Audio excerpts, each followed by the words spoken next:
जय हिंद फ्रेंड्स।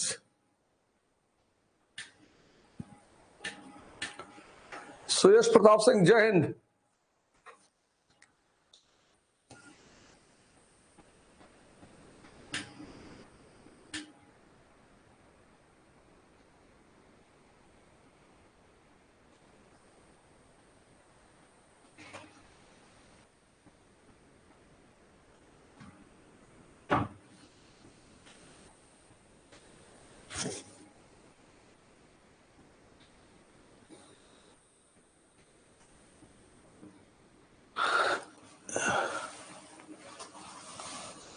उठ जाग मुसाफिर भोर भई, अब रैन कहा तुम सोवत है।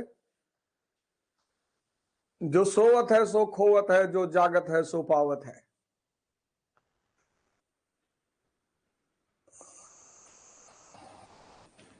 तबीयत अच्छी है, तबीयत बहुत शानदार है, भगवान का आशीर्वाद है।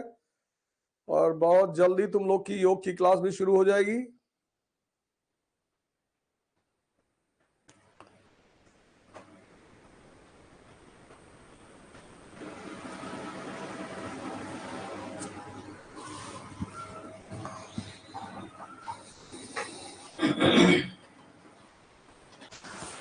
देखो, तुम लोग टेंशन ना लो यार।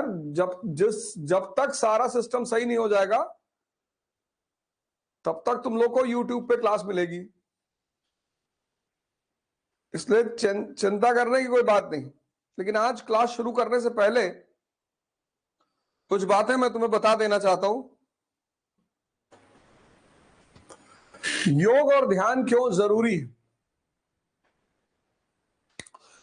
इसको थोड़ा सा योगा एंड मेडिटेशन,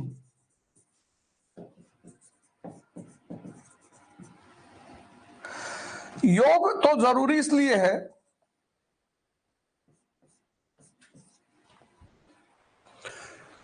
क्योंकि बड़े सारे संत महात्मा लोग कहते हैं योग रखे निरोग।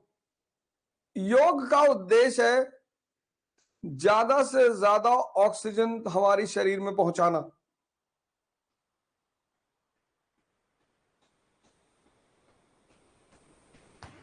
ऑक्सीजन, जितनी ऑक्सीजन हमारे फेफड़ों में पहुंचेगी उतनी ब्लड में फ्लो करेगी, और जितना मस्तिष्क में पहुंचेगी उतने स्ट्रेस को खत्म करेगी। तुम देखो, ज्यादा खा लो अगर तो मन नहीं कहता लेट जाए, ऐसे ज्यादा पढ़ लो तो भी मन कहता लेट जाए, क्योंकि दोनों पेट ही है।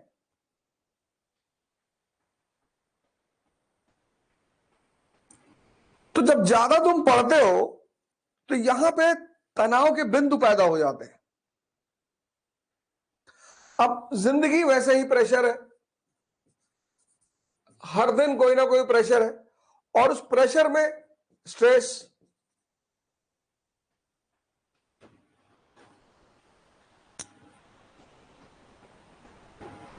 तो उस प्रेशर में स्ट्रेस,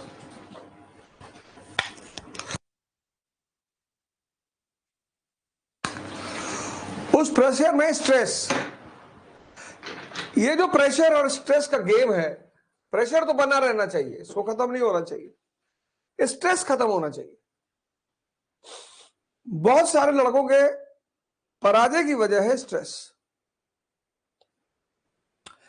इसके बाद मेडिटेशन क्यों करना चाहिए, योग क्यों करना चाहिए कि ज्यादा से ज्यादा ऑक्सीजन हमारे शरीर में जाए, लंग्स में जाए, दिमाग में जाए, तो वो स्ट्रेस को खत्म करती है, शुद्धिकरण करती है, नेगेटिव चीजों को जलाती है।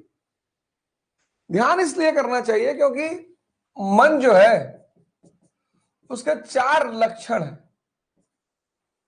4 कैरेक्टरिस्टिक।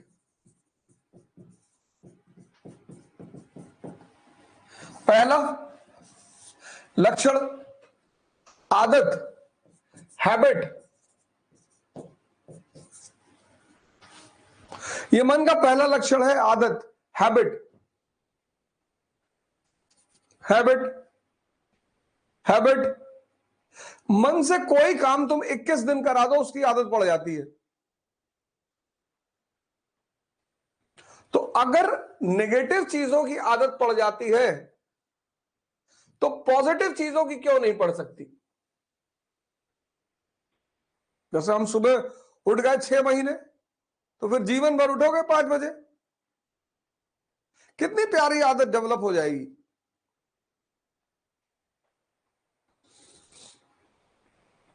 मन का ये पहला लक्षण है, आदत। उसको ट्रांसफॉर्म करना है, उसको बदलना है। दूसरा मन का कैरेक्टरिस्टिक है द्वंद। द्वंद मतलब ड्युअलिज्म। ये करें कि ना करें, ये करना चाहिए कि नहीं करना चाहिए, द्वंद। ये मन का दूसरा सबसे बड़ा लक्षण है। 98% लोग इसके शिकार हैं। क्यों? इस दुनिया में कुछ भी स्पष्ट नहीं है। Nothing is clear. Nothing is clear in this world. इस दुनिया में कुछ भी स्पष्ट नहीं है, और हम चाहते हैं कि हर चीज स्पष्ट हो जाए।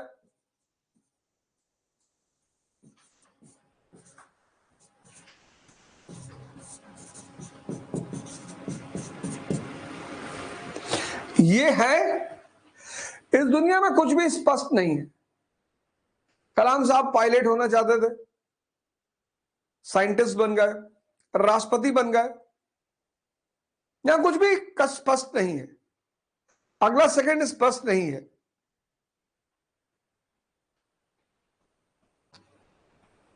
कुछ भी क्लियर नहीं है। अब इसमें क्या होता है कि सिर्फ 2% लोग रिस्क लेते हैं। इसलिए जिसने भी रिस्क लेना सीख लिया, उसका जीवन बन गया। कुछ ना कुछ अच्छा करेगा वो। मोदी जी उसका एग्जाम्पल है, मुलायम सिंह यादव जी एग्जाम्पल है, लालू यादव जी एग्जाम्पल, ये लोग उसके एग्जाम्पल है, मायावती जी उसका एग्जाम्पल है। अब एक तो कुछ भी स्पष्ट नहीं है, ऊपर से समाज कह रहे भैया उतने सोचो जितना औकात होए। ऊपर से समाज, कभी कभी मां बाप। यहां कुछ भी स्पष्ट नहीं है। इसलिए 98% मन द्वंद का शिकार है, और ये 98% को समाज तोड़ देता है।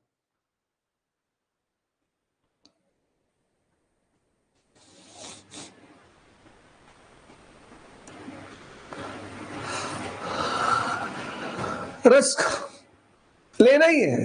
अगर कुछ भयंकर करना है जीवन में तो रिस्क लेना ही पड़ेगा, अनिवार्य है वो। तीसरा लक्षण जो इस मन का है वो है बेवकूफ बनाना, चीट करना। ये लक्षण है, इसको मजा आता है। तुमने बहुत बार कोशिश की होगी सुबह उठने की, रात में तो एकदम तैयार रहता है, 8 बजे रात में तैयार कि कल से सुबह उठ के 4 बजे और फाड़ डालना है, एकदम पढ़ना है बैठकर और ये करना, रात में जो माहौल बनाएगा ये। लेकिन देखो अब मैं, अभी भी तुम में से बहुत सारे लोग पड़े होंगे बिस्तर में,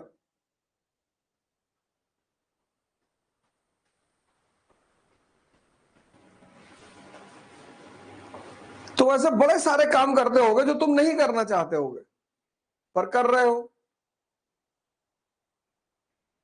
डेली कसम उठाते होगे कि अब नहीं करेंगे। इस दुनिया में हर आदमी को उसका मन बेवकूफ बना रहा है।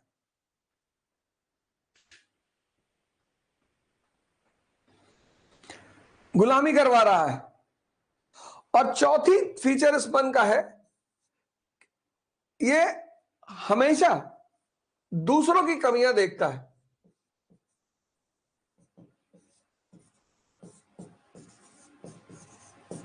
अपनी तो देखता ही नहीं। अपनी देख ले तो समझ लो तुम्हारा मन जाग गया। और ये सब के सब कमजोर मन के लक्षण हैं। ये सब मन के लक्षण है। आदत मन का लक्षण है। तुमको कई सारी आदत होगी। बहुत सारे लोग खैनी के नहीं खाते तो वॉशरूम भी नहीं जा पाते। सोचो खैनी के गुलाम है।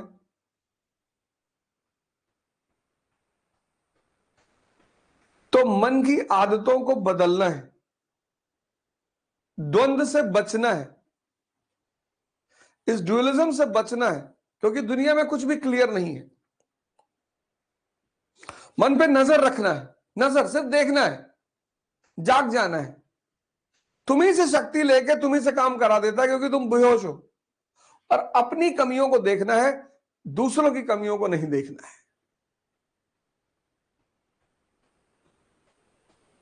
तो 1782 में 1782 में टीपू सुल्तान गद्दी पर बैठा।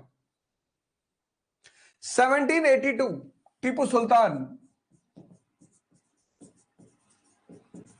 comes on the throne of Mysore.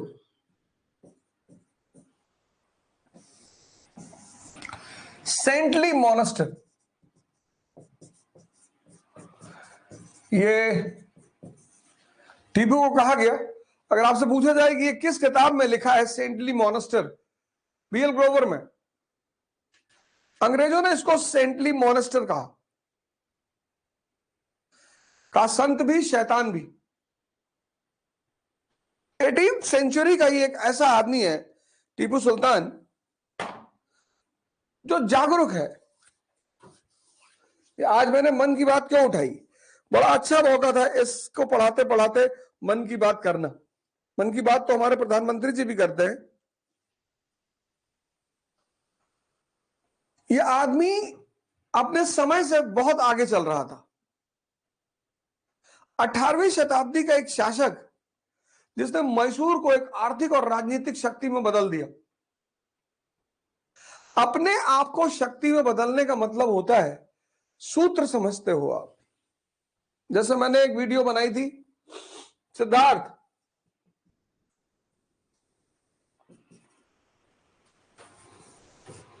Buddha. अब सिद्धार्थ और बुद्ध के बीच का जो दौर है जिससे तुम बचना चाहते हो, ये दौर है तपस्या का।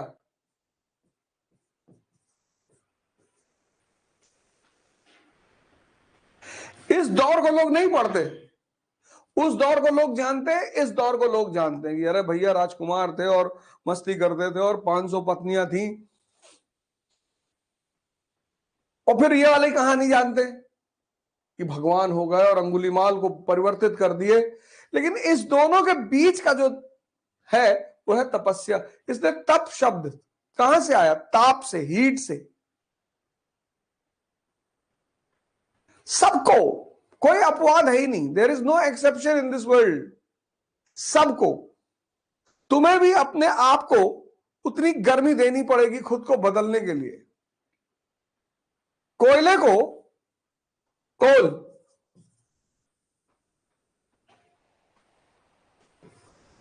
क्या बनता है? डायमंड। लेकिन कोल को डायमंड बनने के लिए 3200 डिग्री सेल्सियस का टेम्परेचर बर्दाश्त करना पड़ता है। बस यही फॉर्मूला है, इसके सिवा कोई फॉर्मूला नहीं है ही नहीं। इसलिए जितने लोग हरामखोरी के चक्कर में हैं, तावीज मिल जाए, कोई पूजा करवा ले, इनका कुछ होता ही नहीं जीवन में।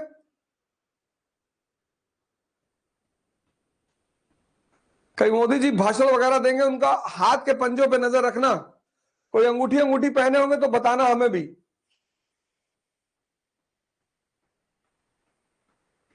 पर अंगूठियां पहननी चाहिए निश्चित तौर पर। उससे वो नहीं पहने हैं कोई बात नहीं, लेकिन आप पहनिए जरूर। किसी चीज का विरोध मत करिए, मां बाप को नाराज मत करिए। तो सूत्र जिसको क्लियर है, सूत्र जिसको भी जीवन में फॉर्मूला क्लियर है, राष्ट्र को अगर ताकतवर बनाना है, परिवार को अगर ताकतवर बनाना है, तो सबसे पहला काम क्या करना होगा? इकोनॉमिक इंपावरमेंट,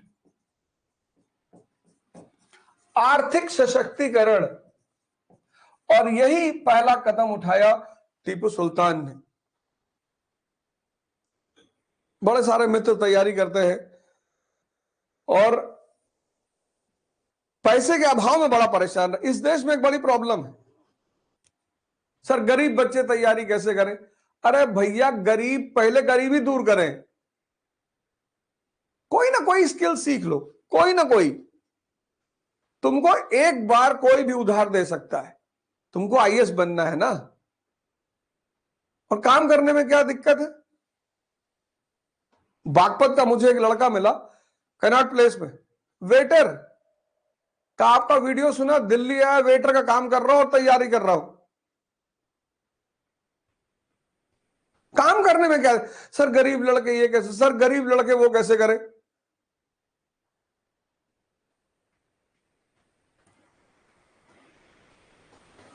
परेशानियां हैं, चुनौतियां हैं, समस्याएं हैं, कुछ भी स्किल सीख लो। एसी बनाना सीख लो, गर्मी आ रही है, दिन में 4 घंटे भी काम कर लिए, 4 आवर्स, 2,000 रुपया मिला, 60,000 रुपया महीना।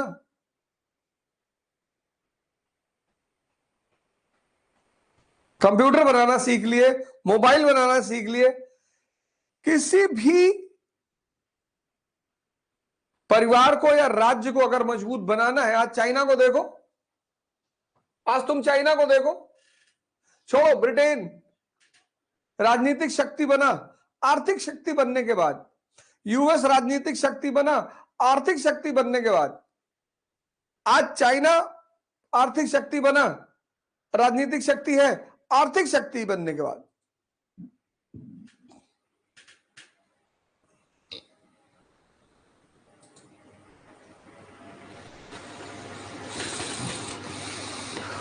ये सूत्र है, किसी भी परिवार को, किसी भी स्टेट को अगर पावरफुल बनाना है तो पहले उसे आर्थिक शक्ति बनाना पड़ेगा। अब भारत कृषि प्रधान देश, तो इसने इकोनॉमिक एम्पावरमेंट में जो पहला कदम उठाया वो था एग्रीकल्चरल रिफॉर्म्स, कृषि सुधार, एग्रीकल्चरल रिफॉर्म्स, कृषि सुधार, कृषि सुधार। और कृषि सुधार में जो इसने काम की है, अरे वाह क्या बात है, पहला काम, पहली पॉलिसी। अब ये एनसीईआरटी में नहीं दिया, ये मैं तुम्हें अपनी तरफ से बता रहा हूं, इंड्यूसमेंट कम कंपल्शन, ये उसकी पहली, इंड्यूसमेंट कम कंपल्शन।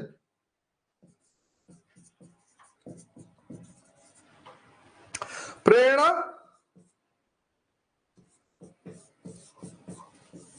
संलग्न, अनुरोध,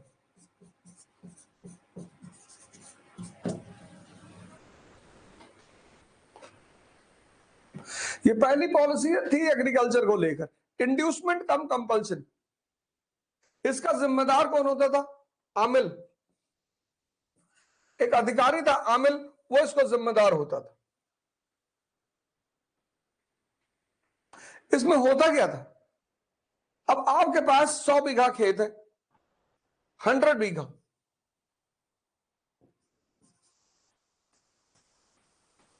नो वेल्थ, रिसोर्स तो है आपके पास, वेल्थ नहीं है कि आप 100 बीघे खेत में खेती कर लो।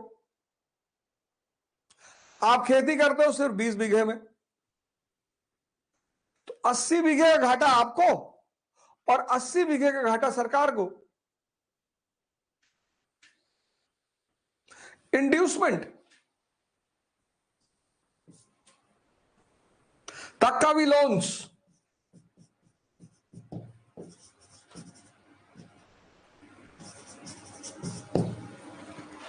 तक्कावी लोन्स, तक्कावी, राज्य की तरफ से हेल्प, मदद, बीज खरीद लो, सीड्स खरीद लो, खाद खरीद लो, पशु खरीद लो, हल खरीद लो, स्टेट की तरफ से तक्कावी लोन, मदद। अब आज के भारत में अगर ये प्रोग्राम होता तो मदद तो सभी ले लेते, फिर दिखा देते कि साहब दादी बहुत बीमार थी, साहब हो नहीं पाई खेती, खेती तो साहब 30 बीघे में हुई, उसने कहा 100 बीघा खेत है, तुम 20 बीघे पे खेती कर पाते हो, 80 पे नहीं कर पाते हो, उस 80 में जितना भी खर्चा है वो हमसे लो।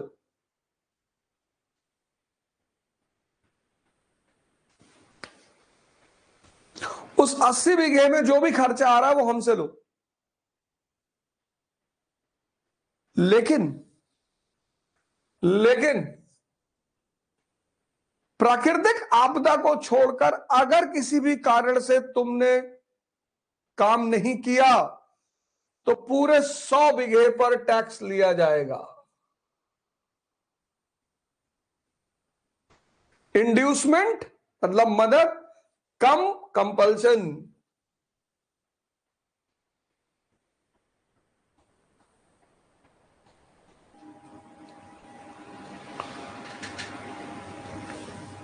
सरकार तुमको पूरी मदद करेगी, लेकिन बहाना नहीं चलेगा, साहब ये हो गया, साहब वो हो गया, साहब कबूतर खा गए पूरा खेत। आज तो कुछ समस्याएं हैं किसानों के सामने, लेकिन सरकार पूरी मदद देगी और फिर टैक्स पूरी जमीन पर लेगी। इससे क्या हुआ? इससे एग्रीकल्चर बढ़ा, इससे किसानों की इनकम बढ़ी।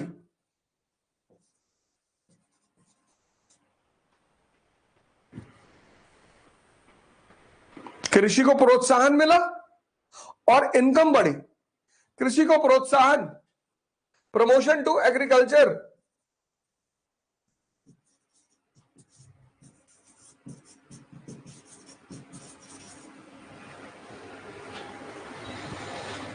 कृषि को प्रोत्साहन,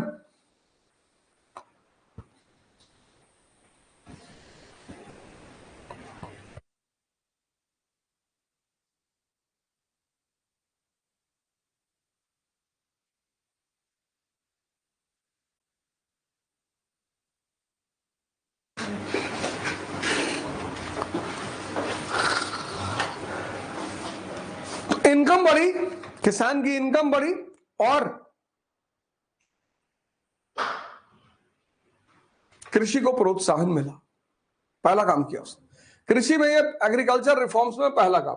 दूसरा काम, जागीर सिस्टम को खत्म कर दिया। एग्रीकल्चर रिफॉर्म्स में पहला काम क्या किया? इंड्यूसमेंट कम कंपल्शन।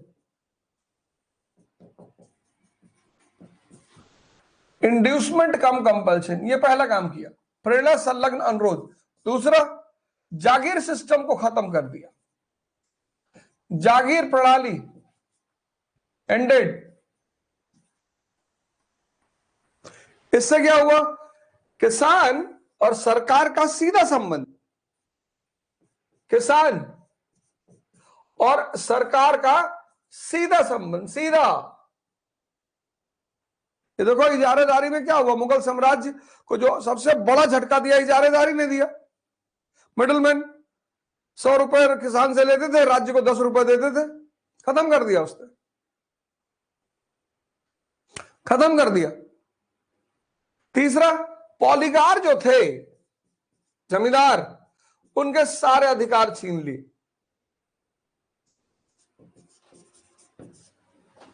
पॉलीगार जो जमींदार थे, उनके सारे अधिकार छीन लिए। जमींदारों के सारे अधिकार। एक्स्ट्रा लेवीज खत्म कर दिया, अब अबवाब, एक्स्ट्रा लेवीज, अबवाब खत्म कर दिया। सुविधाएं, इरिगेशन,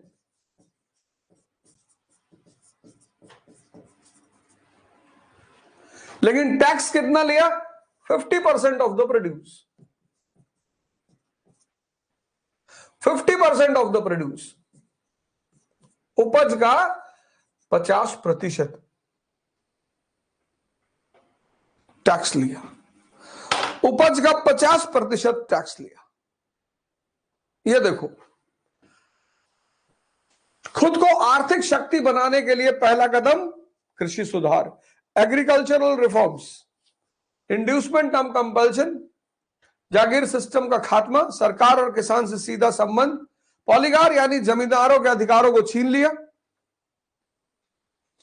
यानी किसानों को बिचौलियों से बचा लिया, उनकी मदद की, बिचौलियों से बचाया। जो एक्स्ट्रा अववाब देने पड़ते थे, एक्स्ट्रा डिमांड पूरी करनी पड़ती थी, वो खत्म कर दिया, सारी तरह की सुविधाएं दी, लेकिन टैक्स कलेक्ट किया उपज का 50%। देयरफॉर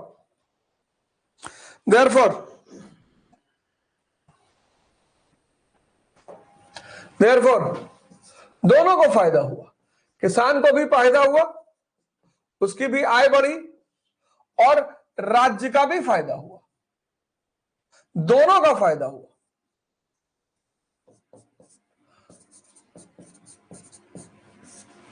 किसान की आय बढ़ी, इनकम बढ़ी, और राज्य का टैक्स बढ़ा। कैसे कह सकते हैं? जॉन शोर, एनसीईआरटी में तुम पढ़ोगे, जॉन शोर बंगाल का गवर्नर जनरल था, इसने कमेंट किया कि जब हमने मैसूर राज्य पर कब्जा किया तो वहां के किसानों की स्थिति ब्रिटिश एरिया के किसानों की स्थिति की तुलना में बहुत अच्छी थी।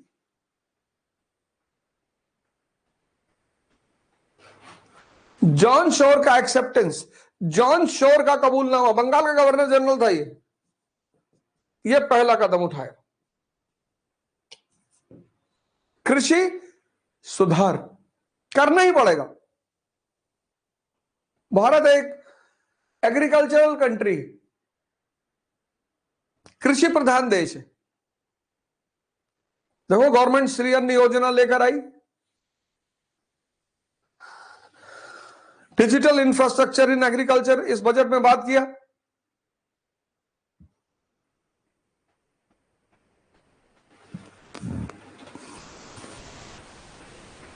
यह पहला कदम उठाया। दूसरा कदम,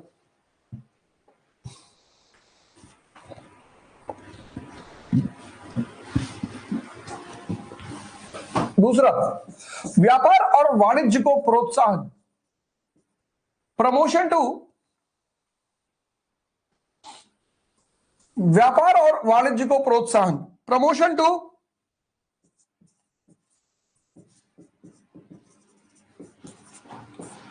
ट्रेड एंड कॉमर्स।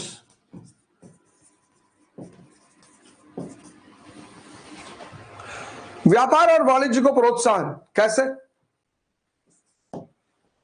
बड़ा यूनिक काम किया इसने। ये चिन्ह याद कर लो, कुछ चीजें मैं कहता हूं मुझसे सीखो।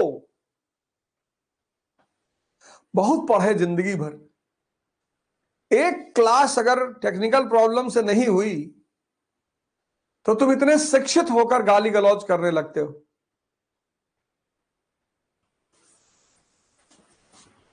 आदर्श मानते हो किसको? भगत सिंह को, अंबेडकर को, उनको आदर्श मानते हो। परशुराम को, राम को, राम के नाम पे मरे जा रहे हो। राणा सांगा को आदर्श मान रहे हो,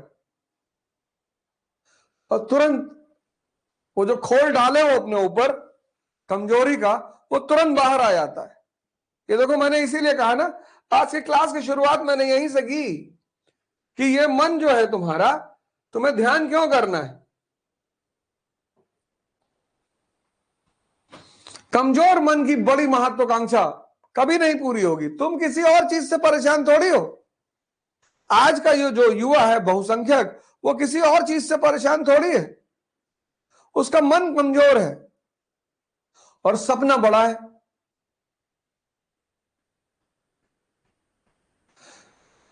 तो कमजोर मन से बड़े सपने कभी पूरे ही नहीं हो सकते, संभावना ही नहीं। उस कमजोर मन को ताकतवर बनाने का नाम है ध्यान।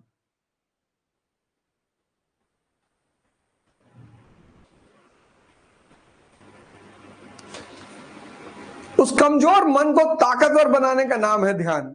उसको तुम कर ही नहीं रहे हो।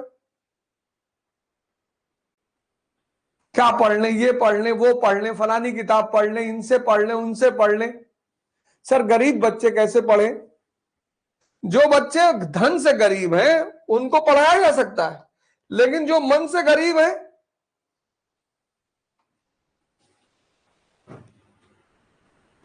आज धन से ज्यादा मन की गरीबी है।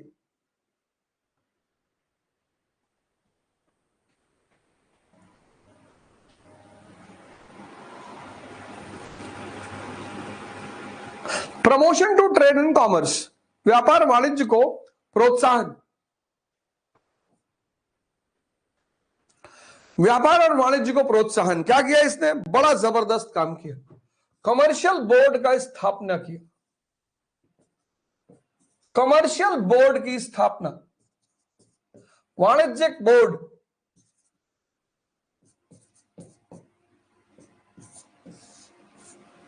कमर्शियल बोर्ड, कमर्शियल बोर्ड की स्थापना।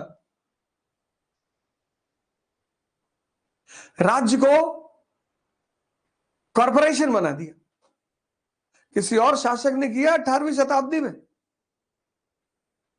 18वीं शताब्दी में दो नाम बड़े प्यारे, एक जयसिंह राजस्थान में ऑब्जर्वेटरी लगा रहा है, और दूसरा टीपू सुल्तान।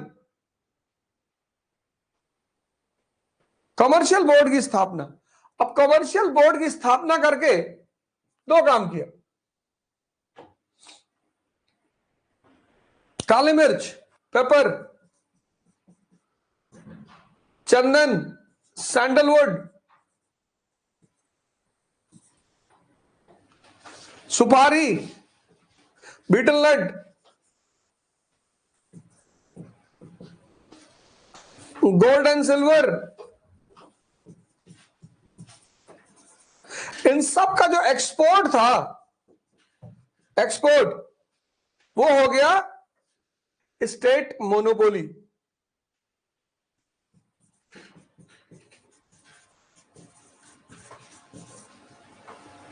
ये सब एनसीईआरटी में मिलेगा नहीं, लिख लो, फिर बाद में खोजोगे।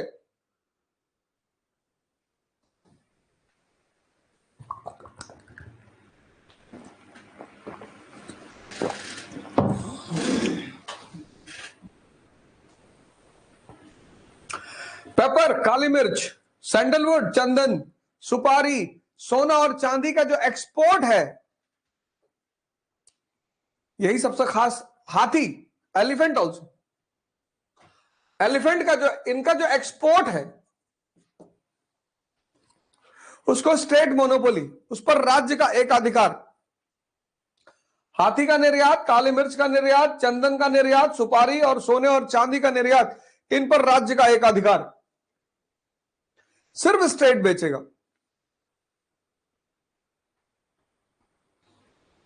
एक्सटर्नल ट्रेड में, बाह्य व्यापार में।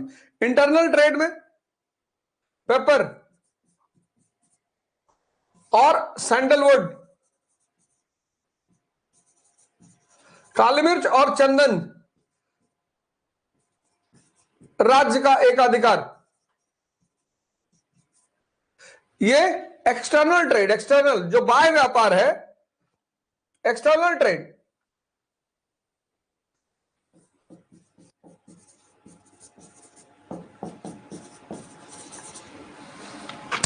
ये इंटरनल ट्रेड।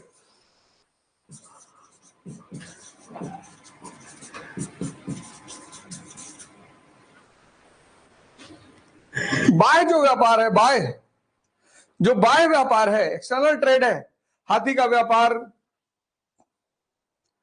काली मिर्च, चंदन, सुपारी, सोना और चांदी, स्टेट मोनोपोली। अब इससे क्या फायदा होगा? पुर्तगाली, डच, अंग्रेज, फ्रांसीसी सब मौजूद है, और सबको ये सामान वेस्ट ले जाना है। बेच कौन रहा है? स्टेट। तो डचों ने कहा कि साहब हम पेपर, काली मिर्च का 10 रुपए प्रति किलो खरीदेंगे, अंग्रेजों ने कहा 15, पुर्तगालियों ने कहा 20। और आंतरिक व्यापार में, इंटरनल ट्रेड में, सारे रिटेल व्यापारियों को कौन सप्लाई करेगा? राज्य। तो बाह्य व्यापारियों को कौन सप्लाई करेगा? राज्य। और आंतरिक व्यापारियों को कौन सप्लाई करेगा? राज्य। तो इससे क्या हुआ? स्टेट क्या बन गया? सिंक। स्टेट बन गया सिंक। किसका? सोना और चांदी का, गोल्ड एंड सिल्वर का।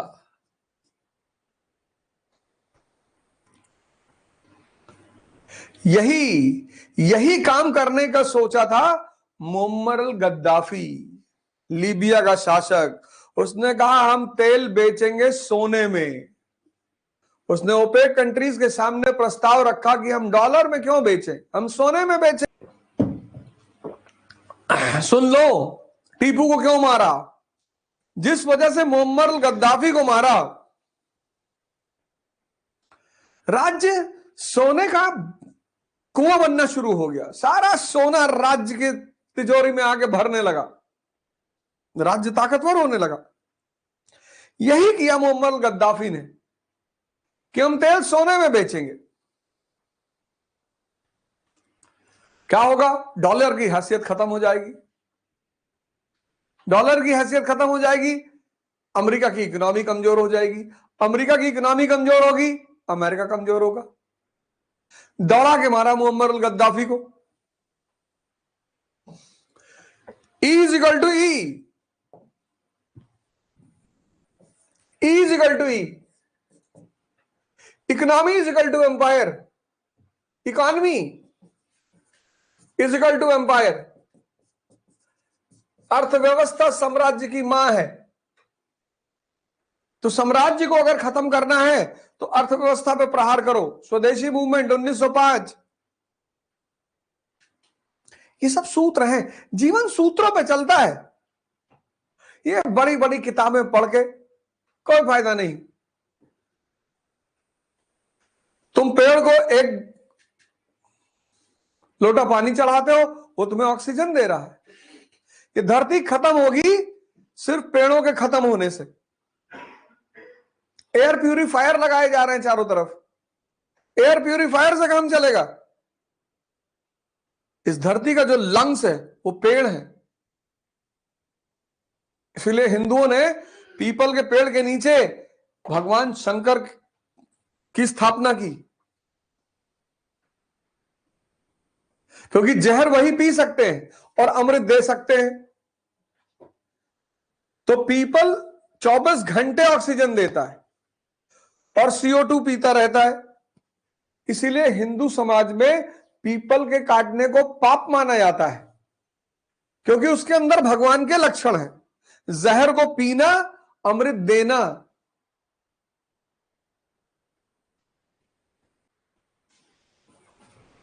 ये देखो,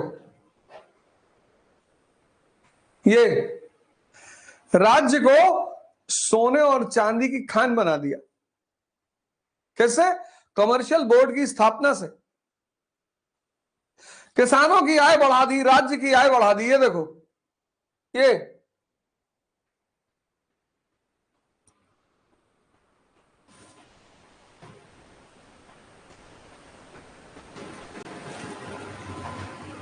तीसरा काम क्या किया?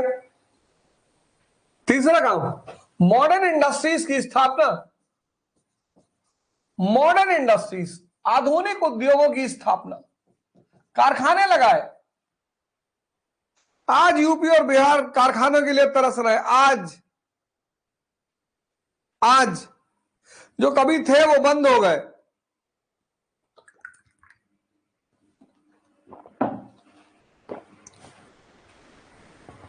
कानपुर की सारी कपड़ा मिलें बंद।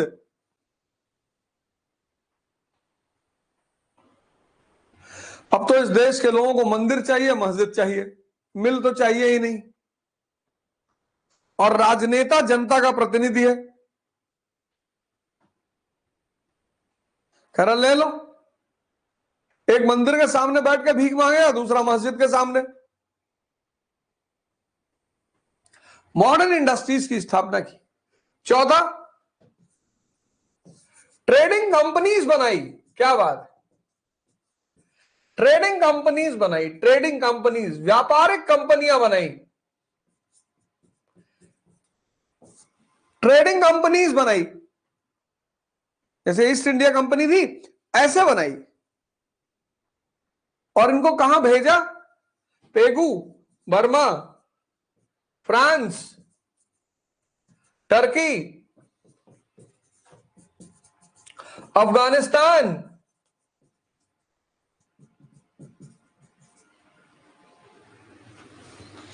इन कंपनीज के प्रतिनिधि मंडल को भेजा बर्मा, फ्रांस, टर्की, अफगानिस्तान, और सब अंग्रेजों के दुश्मन है।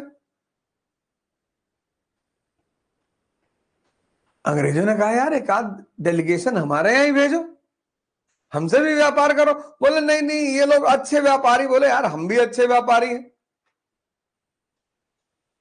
तो कृषि सुधार, commercial board, modern industries, trading कंपनियां,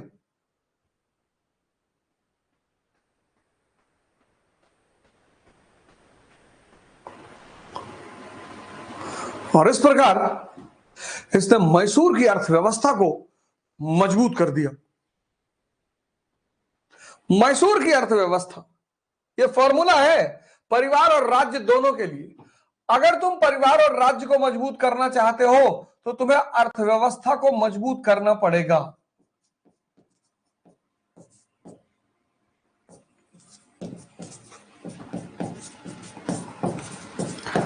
अगर तुम परिवार और राज्य को मजबूत करना चाहते हो तो पहले अर्थव्यवस्था को मजबूत करना पड़ेगा। एग्जाम्पल, ब्रिटेन आर्थिक शक्ति बना, फिर राजनीतिक शक्ति बना। 18th century. US 20th century. पहले आर्थिक शक्ति फिर राजनीतिक शक्ति। आज चाइना इसी फिराक में है। 21st century. अब तो शक्ति वो है ही है, सुपर पावर बनना चाहता है, और यही काम 18th सेंचुरी में मैसूर ने किया। यह बात किसको समझ में नहीं आई? यह बात इंडिया को समझ में आई। नेहरू 5 ईयर प्लान्स,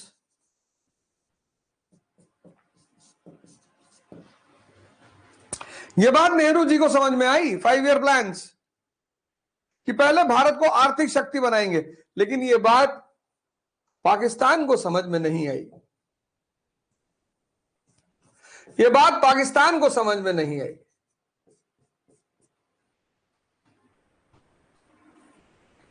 1947 में आजाद हुए, 48 में भारत पर हमला कर दिया।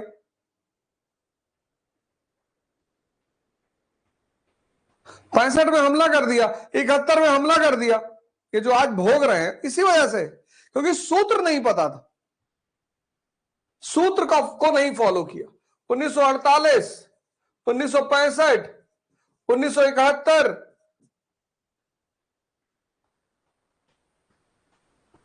उनका एक प्रधानमंत्री था जिसको उन्होंने फांसी दे दी, जुल्फिकार अली भुट्टो। सही दी होगी, पता नहीं। उसने कहा हम घास खाएंगे लेकिन बॉम्ब बनाएंगे। बताओ यार, यह है इतिहास का महत्व, यह है इतिहास का इंपॉर्टेंस। वो तुम्हें सूत्रों से अवगत कराता है। ये देखो मैसूर 18वीं शताब्दी में।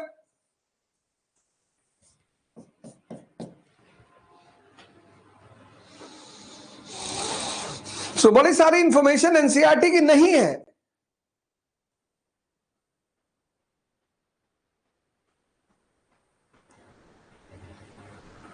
ये देखो,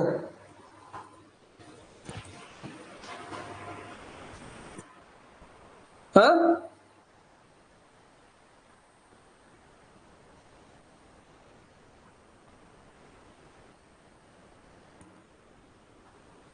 तो मैसूर को उसने क्या बना दिया? आर्थिक शक्ति। टीपू सुल्तान टर्न्स मैसूर। कल अगर तुमसे इंटरव्यू बोर्ड में पूछे Tipu Sultan turns Mysore into a economic power,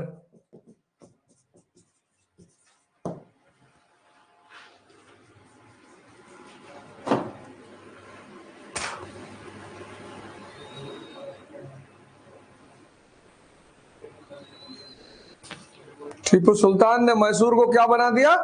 आर्थिक शक्ति।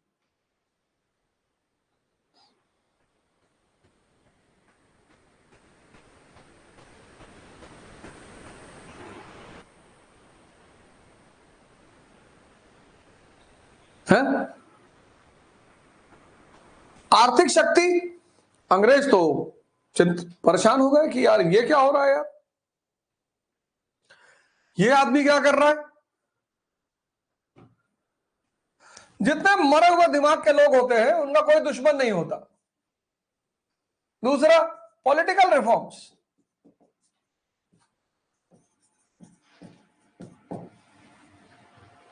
राजनीतिक सुधार। मरे हुए दिमाग के लोगों का कोई दुश्मन नहीं होता। तुम कभी कभी बड़ा गौर करोगे कि तुम दुनिया में किसी का कुछ नहीं बिगाड़ते, फिर भी लोग तुम्हारे पीछे पड़ जाते हैं। ऐसा बहुत सबके साथ होता है। जीसस क्राइस्ट ने किसी का क्या बिगाड़ा, उसको क्रूसीफाई कर दिया। तुम सोच के देखो इस दुनिया का नेचर, तुम बस सोच के देखो इस दुनिया का nature. Jesus Christ, Jesus Christ क्या बिगाड़ा इन्होंने किसी का। सिर्फ बेचारे इतना तो कह रहे हैं कि मैं भगवान का बेटा हूं, इतने में तुमको प्रॉब्लम हो रही है। अरे कहने दो भैया।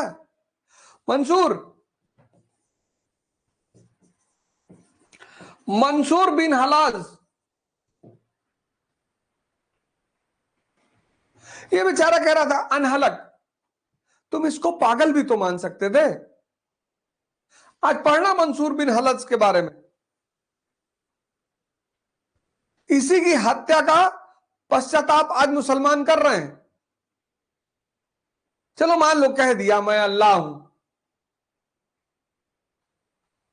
इसी पे मार डालोगे और मारोगे नहीं, काटोगे।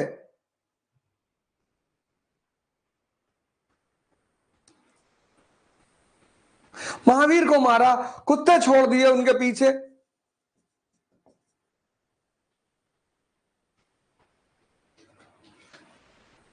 पत्थर मारा।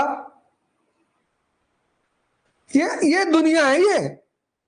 और यही दुनिया चंगेज खान की पूजा करती है। यही दुनिया कृष्ण से दूर रहती है। मैं जब हिस्ट्री पढ़ा और मैंने ये चीज देखी, मुझे बड़ा आश्चर्य हुआ।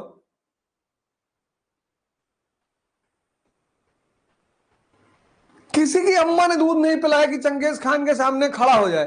ये ये ये हिसाब किताब है इस दुनिया का। और शिशुपाल ने गाली दी, उड़ा दिया तुरंत। ये बेचारे संत महात्मा औलिया फकीर सूफी लोग, ये इस दुनिया का नेचर है। ये ताकतवर को सामने जाके लेट जाती है, अरे साहब। और भारत जैसे देश में, खासकर उत्तर भारत में,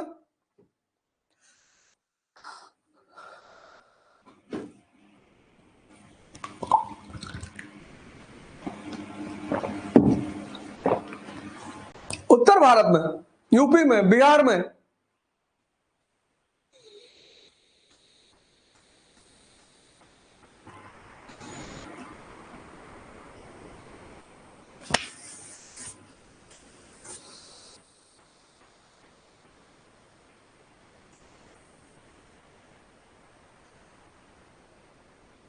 कभी कभी मैं सोचूं कि इन क्षेत्रों में भगवान हथियार लेके क्यों चला। कोई बताओ, ब्रह्मा का मंदिर यूपी और बिहार में बड़ा फेमस मंदिर,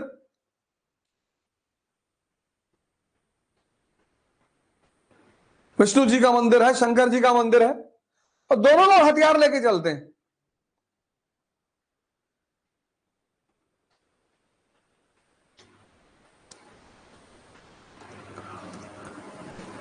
नेचर आदमी का बिहेवियर कब बदतमीजी कर दे। चाहिए इसको सब कुछ, सब चाहिए।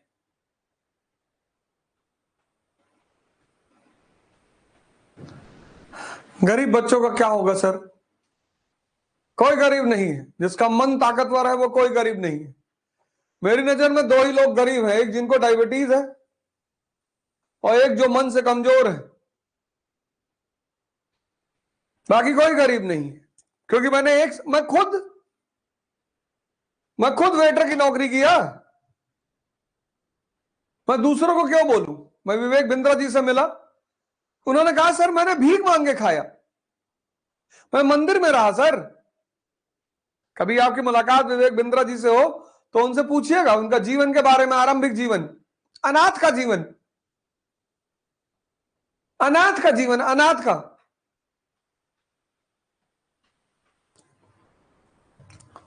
कहा सर मैं भीख मांग के खाया। इस दुनिया में दो ही लोग गरीब हैं, एक जिनको डायबिटीज है और दूसरा जिनका मन कमजोर है। बाकी कोई गरीब नहीं है।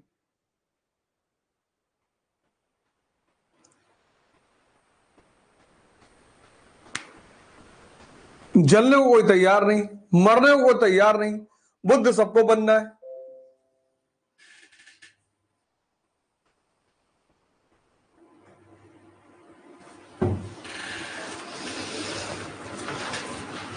पॉलिटिकल रिफॉर्म्स, तो अब जिसका दिमाग तेज है, जो जागृत है, अलाइव है, उससे जनता तुरंत अलर्ट हो जाती है। टीपू सुल्तान को जब आर्थिक सुधार करते हुए देखा अंग्रेजों ने, विदेशी कंपनियों, वो तो टेंशन में आ गए कि अरे यार ये तो मॉडर्न इंडस्ट्री लगा रहा है 18वीं शताब्दी में।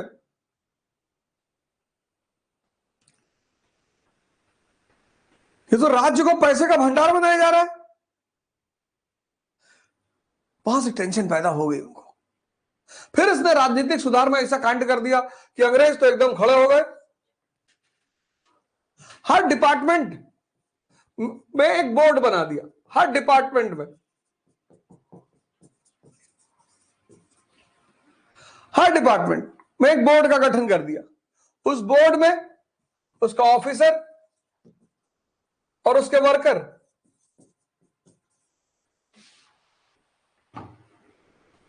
हर डिपार्टमेंट में एक बोर्ड बना दिया। उस बोर्ड में उसके ऑफिसर, उसका वर्कर, प्लस डिबेट, वाद विवाद, प्लस बहुमत से डिसीजन, बहुमत से डिसीजन।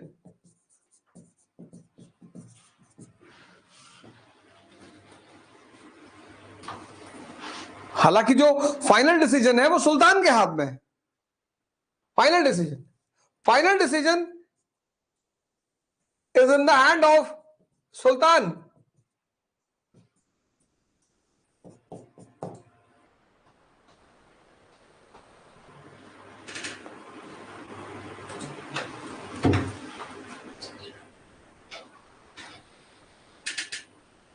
और इस तरह उसने राजनीति में पश्चिमी परंपरा, वेस्टर्न ट्रेडिशन को अडॉप्ट करना शुरू किया। वेस्टर्न ट्रेडिशन को अपनाना शुरू किया, पश्चिमी परंपरा को अपनाना शुरू किया। अब तो उनका और माथा खराब हुआ कि ये कैसे सोच रहा है यार, ये आदमी क्या कर रहा है? ये तो डेमोक्रेटिक लक्षण दिखाई पड़ने लगे उसके प्रशासन में।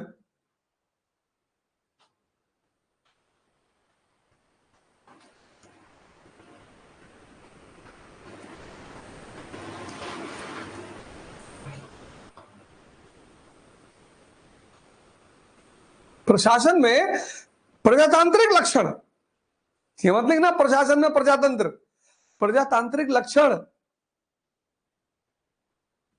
वजीर उसने रखा नहीं, स्टेट को प्रांतों में बांट दिया।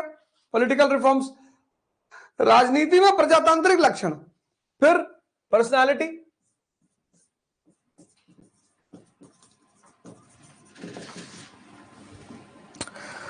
पर्सनालिटी पर से पहले मिलिट्री रिफॉर्म्स,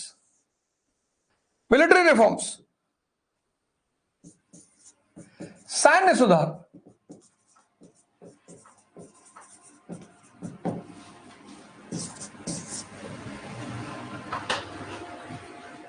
फ्रेंच मॉडल पे सेना, फ्रेंच मॉडल, फ्रांसीसी मॉडल पर अपने सेना तैयार किया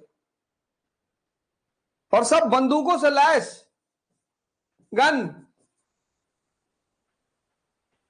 सब बंदूकों से लैस। और बंदूकें बनी कहां? मैसूर में। तोपखाना इसके बाप ने लगाया ही था, इसके फादर ने तोपखाना लगाया ही था, कैनन फैक्ट्री इसके पिता ने लगाई दी थी। इसने एक और बवाल कर दिया, नेवल बोर्ड, नेवल बोर्ड,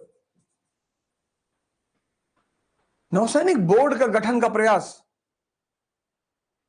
नौसेना, अंग्रेजों ने कहा यार तुम्हारे सारे दुश्मन तो जमीन पे हैं, तुम नौसेना बना रहे हो। हाँ, बोला वो समुद्री लुटेरे यार बहुत परेशान करते, बोले हमें बताओ कहां है लुटेरे।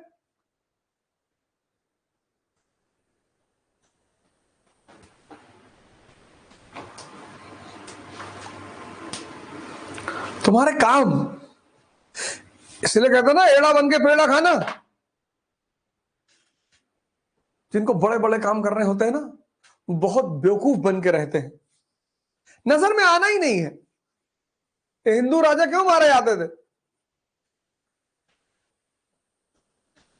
आज की फूट देख रहे हो, आज देख लो भारत, पता चल जाएगा क्यों अंग्रेजों ने कब्जा किया, क्यों मुगलों ने लूटा, क्यों महमूद गजनी ने लूटा था। आज का भारत देख लो, कोई किसी के साथ खड़ा होने को तैयार नहीं है। देख लो आज का भारत, लाइव देख रहे हो, live. Upper caste, lower caste, Hindu मुसलमान सब लड़ रहे हैं आपस में कि भैया 70 साल हो गया हम लोग गुलामी नहीं हुए भैया, कोई आया नहीं भैया, कोई मार ही नहीं रहा भैया, हमें कोई लूटे नहीं रहा भैया, हम लोग भैया कैसे आजादी की लड़ाई लड़े, और कोई काम ही नहीं भैया हमारे पास।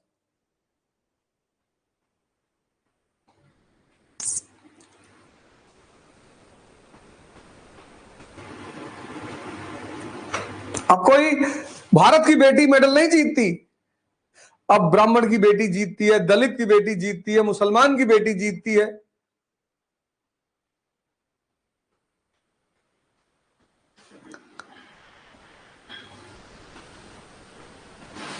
तुम्हारी सोच, तुम्हारी सोच। चौथा, पर्सनालिटी, व्यक्तित्व, नए विचारों का आदमी, a man of new thoughts, नए विचार, नया कैलेंडर लाया,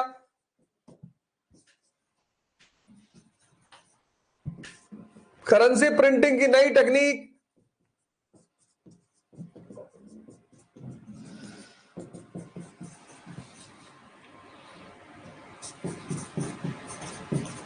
करेंसी प्रिंटिंग की नई technique, a man of modern thoughts, new thoughts,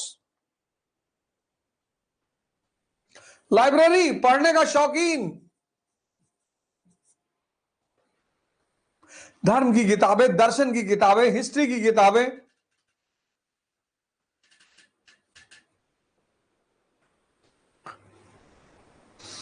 Jacobin club का मेंबर,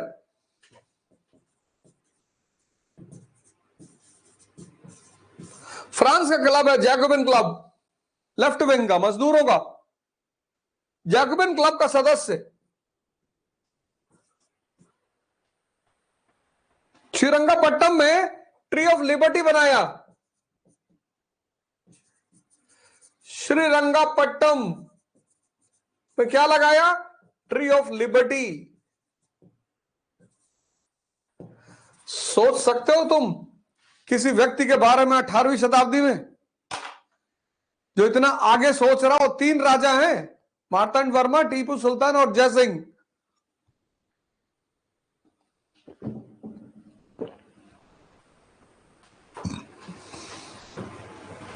और इतने बड़े महाद्वीप में 3 आदमियों को खत्म करना कौन सी बड़ी बात रही होगी?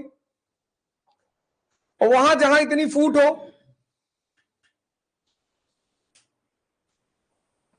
पर्सनालिटी, नए विचारों का आदमी,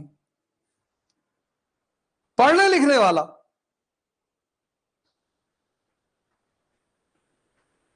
यहां तो बिना पढ़े कितने लोगों ने रामचरितमानस पढ़ी होगी।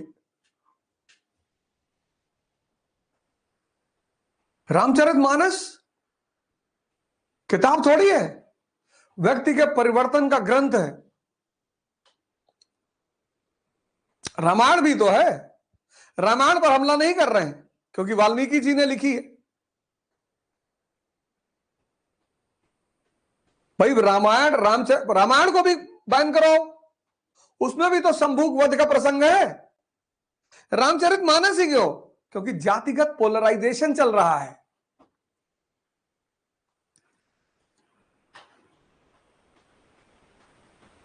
रामायण को भी जलाओ, उसको भी फाड़ो, उस पर भी दिखाओ कि हां साहब ये गलत है।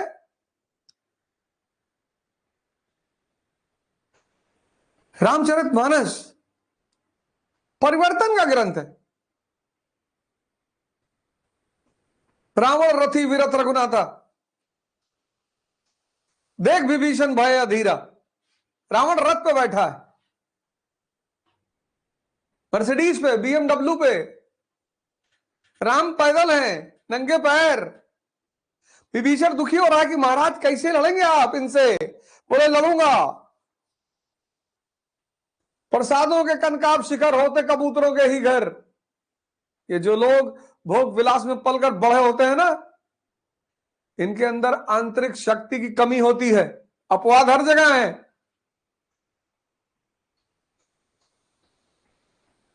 जिसने भी संघर्ष किया, संघर्ष क्या है? शक्ति की मां है। जिसने न कभी आराम किया, विघ्नों में रहकर काम किया। संघर्ष क्या है? शक्ति की मां। संघर्ष जो है वो शक्ति की मां है।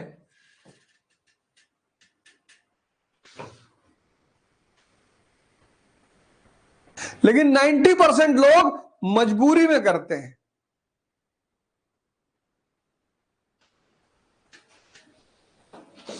जो मौज में करने लगे वो हार जाए। इसको पहाड़ पे चढ़ने उतरने मजा आने लगे, वो हार जाए। शक्ति पैदा करने का कोई सूत्र ही नहीं है, बस यही सूत्र है, संघर्ष। जो जलेगा वो सूरज बनेगा, और मजबूरी में जलेगा तो राख बनेगा। जलना सबको है, जलना सबको है, कोई बचेगा ही नहीं। जो जलेगा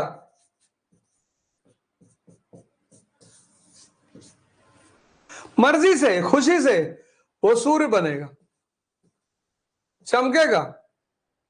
मुलायम सिंह यादव, लालू यादव, मायावती, अटल बिहारी वाजपेयी, नरेंद्र मोदी, लाल बहादुर शास्त्री, और जो जबरदस्ती जलेगा वो राख बन जाएगा।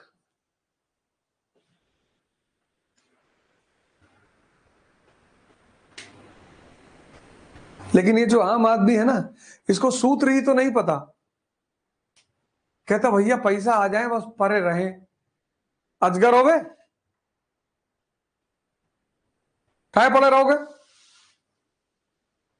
तुम तो मजबूरी में उठ रहोगे ना, मुझे क्या मजबूरी है? मैं तो सोऊं सुबह 10 बजे तक।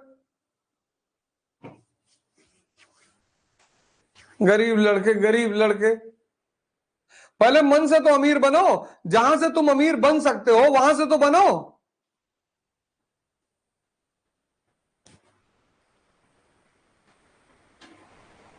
तुम में से बहुत लोग ब्रश नहीं किए होंगे अभी तक, नहाना तो बहुत दूर की बात। कुछ को झपकी आ रही होगी, कुछ गरिया रहे होंगे कि मास्टरवा सुबह सुबह उठा रहा है।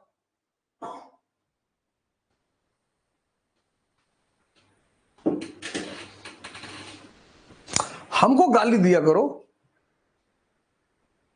जो लोग काम करते बेचारे उनको क्यों देते हो? बहुत सारे लोग सो रहे होंगे, अभी नहीं उठे होंगे, हैं?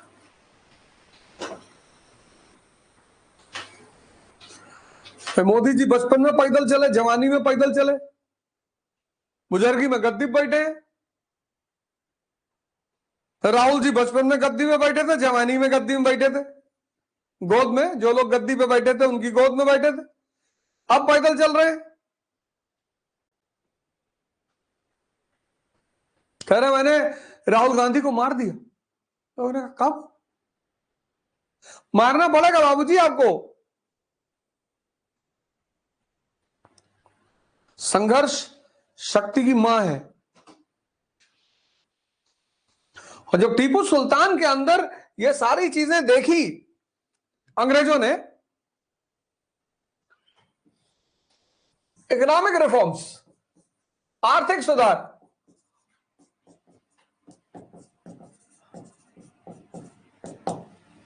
पॉलिटिकल रिफॉर्म्स, राजनीतिक reforms, military reforms,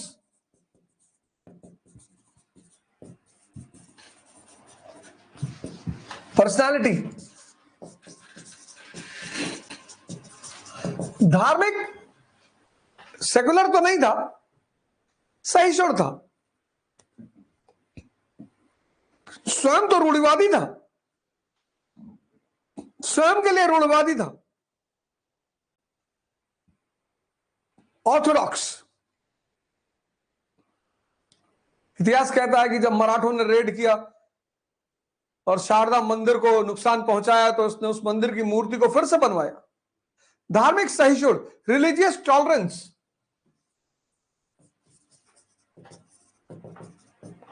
religious tolerance, धार्मिक सहिष्णु, रिलीजियस टॉलरेंस। लेकिन अब ध्यान देने वाली बात है, इस पर ध्यान देना। लेकिन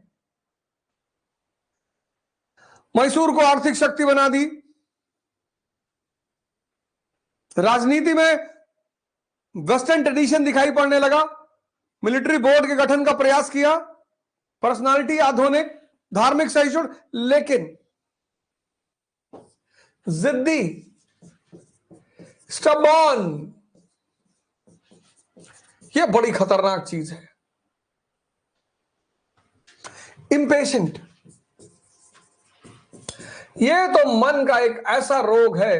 देखो, इंपेशेंट से ही यह शब्द निकलता है पेशेंट।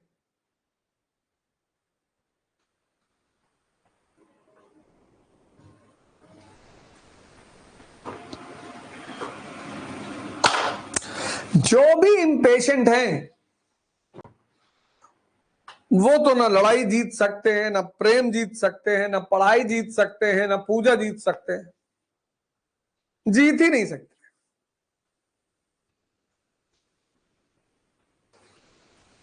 जीत ही नहीं सकते, संभावना ही नहीं।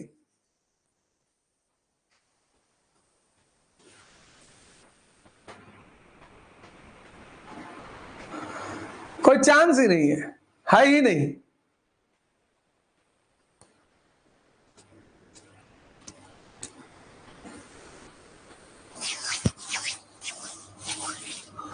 है ही नहीं।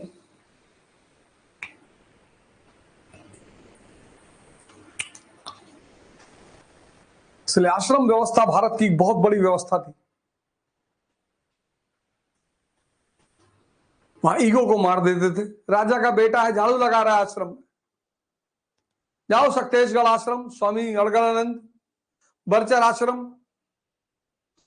आप डीजीपी हैं कोई बात नहीं, मंत्री हैं कोई बात नहीं, साइंटिस्ट हैं कोई बात नहीं, आपको सेवा देनी है। हो सकता है गुरु कहते झाड़ू लगाओ,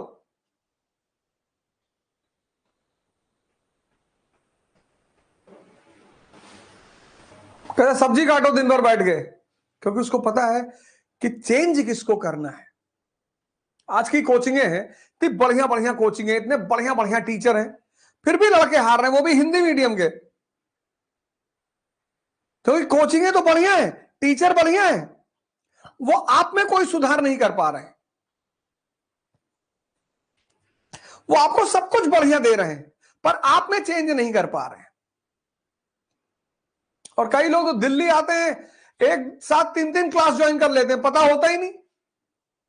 दिल्ली जब भी आओ एक क्लास ज्वाइन करो, 3 घंटे की क्लास होती है, 3 घंटे की क्लास, 3 घंटा रिवीजन, मतलब उसको हजम करना 6 घंटा, 3 घंटा न्यूज़पेपर। 9 से ज्यादा नहीं पढ़ पाओगे। एक आध तार यहां हिल गया तो उल्टा चलोगे, उल्टा। लोग सीधे चलते हैं, तुम उल्टा चलोगे। यहां लोग 2-2 क्लास ज्वाइन कर लेते हैं, 3 घंटा ऑप्शनल, 3 घंटा जीएस, और कुछ और बड़े महारथी हैं सीसेट भी 9 घंटा क्लास में बैठे हैं।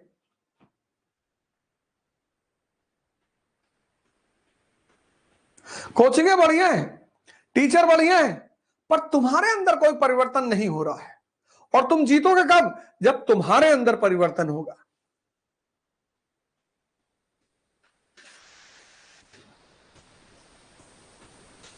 तुम जीतोगे तभी जब तुम्हारे अंदर परिवर्तन होगा। तुम्हारे अंदर तुमने सोचना शुरू किया। ऐसे देखो,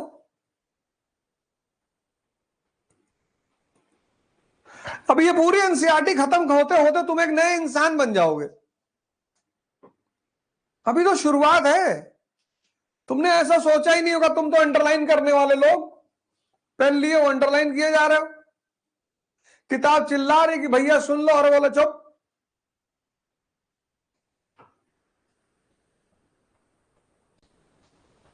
इंपेशंस। अंग्रेजों की नजर तो थी इस पे कि उड़ रहा है। अंग्रेजों ने कांड करवा दिया।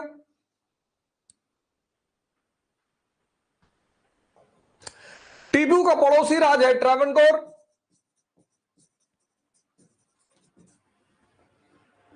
ट्रावनकोर पड़ोसी राज्य, जिसको तुम आज केरला कहते हो। और ट्रावनकोर ने क्या किया कि ये 2 एरिया, एक जाइकोटाई, एक क्रैगनोर,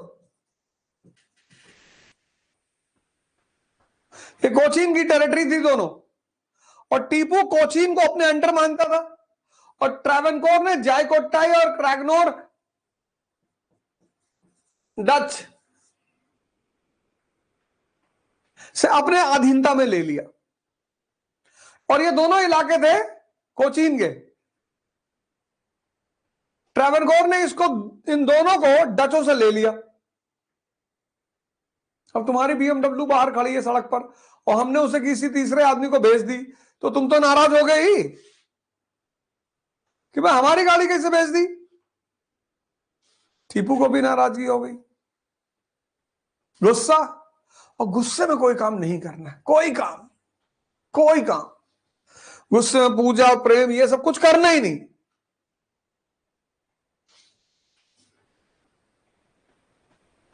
वो ललित को मार रहा है खंडानंद मिर्जापुर में, गुस्सा है? प्रेम से कैसे? ललित जी, भैया जी, प्रेम देखो उसका।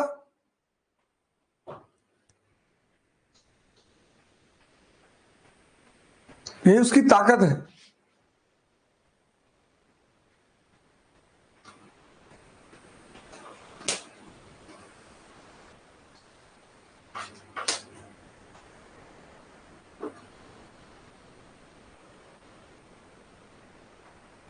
तुम देख कर नहीं सीख पाते हो, देख कर। पढ़ाई तो बहुत दूर की बात।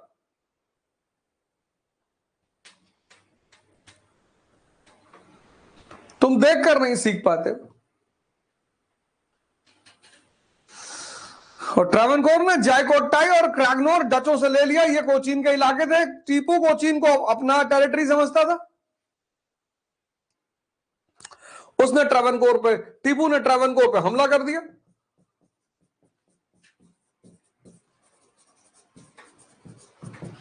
ट्रावनकोर पे हमला, और जैसे इसने ट्रावनकोर पे हमला किया, ट्रावनकोर की तरफ ईआईसी खड़ी थी, ट्रावनकोर की तरफ मराठा खड़े थे, ट्रावनकोर की तरफ निजाम खड़ा था। और यहीं पे हुआ 3rd एंग्लो मैसूर वॉर।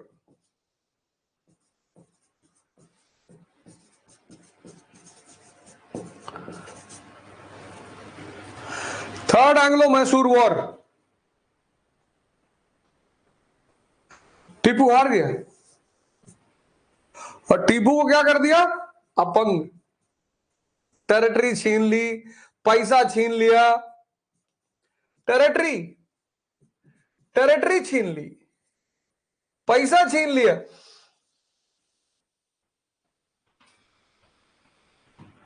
क्रोध में कोई डिसीजन नहीं लेना है, गुस्सा नहीं करना है, डिसीजन लेना है, एक से एक डिसीजन लेना है, खतरनाक डिसीजन लेने, क्रोध में नहीं लेना है। जागो भैया, कब जागोगे तुम लोग, कब बदलोगे खुद को, कम से कम अपना जीवन तो अच्छा कर लो यार। समाज और राष्ट्र और परिवार इसको छोड़ो, कम से कम खुद का जीवन तो अच्छा कर लो, हैं? 5 बजे सुबह आते हैं उठाने तुम्हें,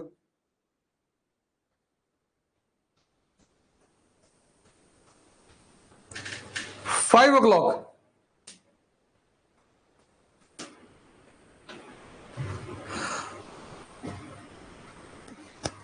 पहले गया होगा कभी इंटर में क्लास करने 7 बजे, 5 बजे? अभी तो कुछ नहीं, ठंडक जब शुरू होगी तब तो मेरे ख्याल से 2 ही 4 लोग लाइव रहेंगे, तभी तो रिकॉर्डिंग की बड़ी मांग चल रही थी। हाँ,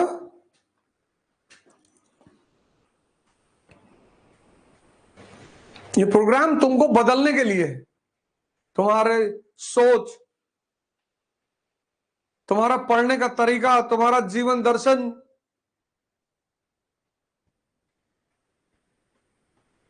तुम्हारा व्यवहार, शपथ 4 लेनी ही लेनी कि मैं पढ़ूंगा, मैं ध्यान करूंगा, मैं योग करूंगा और मैं अपने मां बाप का सम्मान करूंगा।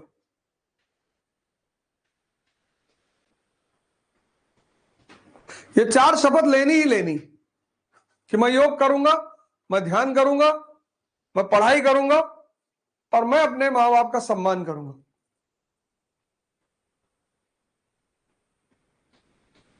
तो आज टीपू सुल्तान पर अपना होमवर्क करो,